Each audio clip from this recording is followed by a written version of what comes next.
Merhaba. Bugün Orion LED RGB Bluetooth bağlantılı akvaryum ışığı ile ilgili size bilgi vereceğim. Armatür de diyorlar bunlara. Fluval'ın Flex modelinin ışığı çok hoşuma gitmişti. Aynı tanktan şu anda elimde var ama kurulum yapmadım. Daha sonrasında aynı tür bir ışık nereden bulabilirim diye düşündüm. Tabi bu arada şu ışık şu anda size görsel olsun diye döngü halinde ama herhalde akvaryum severler bana saydırıyordur şu anda en başta izlemeye başladığında. Zaten hali hazırda transgenetik tetraları sevmiyorlar. Nerede bir konu paylaşsam ne transgenetik tetra mı diye bayağı bir tepki alıyorum. Fakat bu balıklar ilginç bir şekilde mavi veya mor ışıkların altında çok canlı ve güzel gözüküyor. Çok uzun süre zaten bu ışıkta kullanmıyorum hayvanları strese sokmamak için ama yine de görsel olarak çok hoş duruyor. Bu ışığı tercih ettim. Bayağı bir araştırdım bu tarz ışık ne alabilirim diye. Akvaryumum 40 santim. Bu boya sahip genelde tek renk armatürler vardı. Sonrasında ürünü buldum fakat hangi boya alacağımı yine karar veremedim ki açıkça yazmalarına rağmen bir şekilde firmaya ulaştım. Firma çok ilgili bu arada.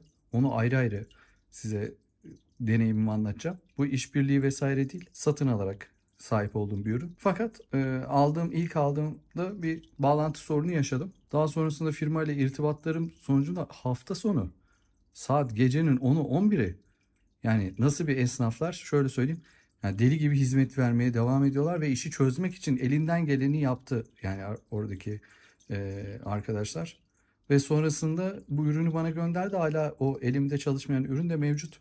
Pazartesi salıya kadar kargoya verip geri göndereceğim. Bir de üstüne üstlük bu ürünü ekstra gönderdiler. Ya ben uzun yıllardır internetten alışveriş yapıyorum. Hani 2004'lerden beri diyeyim. Hepsi.com daha yeni açılmıştı. Bu reklam olarak söylemiyorum ama o zaman DVD'ler vesaire orada çıkardı. 2004-2003'ten beri internetten alışveriş yapan birisi olarak gerçekten muhteşem bir deneyim yaşadım. Bir herhalde Türkiye'de bu LED lambam Medi teknoloji, bir de Inventus. Kesinlikle tek geçerim artık. Bir tekti Inventus. Şimdi bu kısmı geçtikten sonra ürün RGB olduğu için renk gamutu içerisinde istediğiniz renk ve tonda yakabiliyorsunuz. Bunun haricinde hazır modlar var, geçişler var, flash tarzı yanan modlar var, 3 renk yanan modlar var. Bunların hepsini şu anda aynı kamerayla kayıt yaptığım için ekran görüntüsü alamıyorum. Onları size ayrı ayrı göstereceğim. Uygulama arayüzüyle LED'in senkron olarak videosunu maalesef şu anda çekemiyorum tek kameraya sahip olduğum için. Ve sonrasında da akvaryumun görüntüsüyle sizi baş başa bırakacağım. Daha kutudan çıkarıp fişe takıp power düğmesine bastığınız takdirdeki tek düğme şu anda ekranda gördüğünüz power düğmesi. Direkt böyle bir tarama moduna geçiyor. Lotus, Latern ya da Duo LED mi, öyle bir ışık var. Şimdi onları paylaşacağım. 2 tane app var. Bu app'i yüklüyorsunuz. Yani 1-2 saniye bile sürmedi bağlanması. Hemen eşleşiyorlar ve istediğiniz modda, istediğiniz renkte yakabiliyorsunuz. Şu anda beyaz renkte ve çok ciddi oranda maviye çalıyor. Bu optik beyazda da aynısı vardır. Bir sarıya çalan, bir maviye çalan bir mod vardır.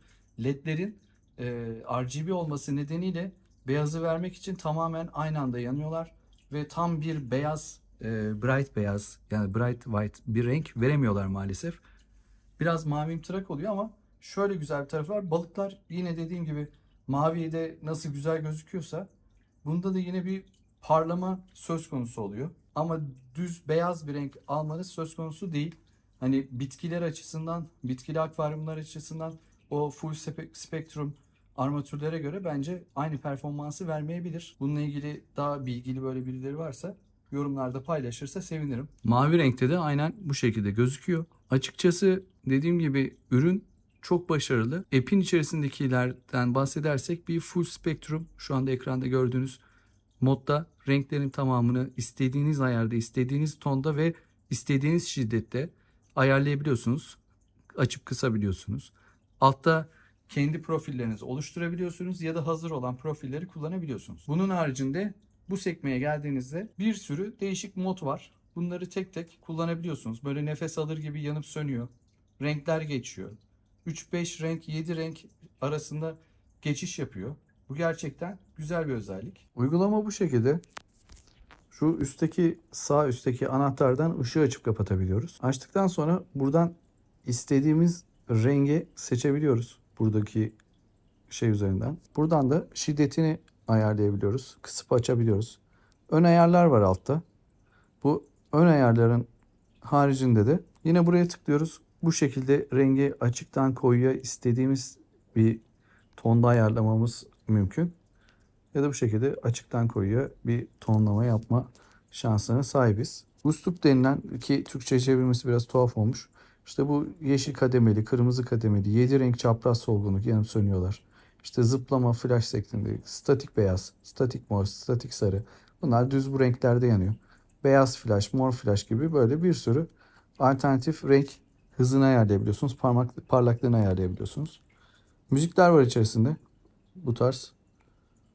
Hani çok böyle hoşlanacağınız tarzda müzikler olmayabilir. Artı senin kendi mevcut Apple müziğindeki veya Spotify'ındaki müzikleri de görebiliyor. Mikrofon kısmı harici ya da telefonu seçebiliyorsunuz. Şu konuşma şiddetine göre ışığı yakıp söndürüyor. Ama çok hızlı bir sekanslı oluyor ve bayağı flash gibi, şimşek gibi, hatta böyle bir etki yapıyor.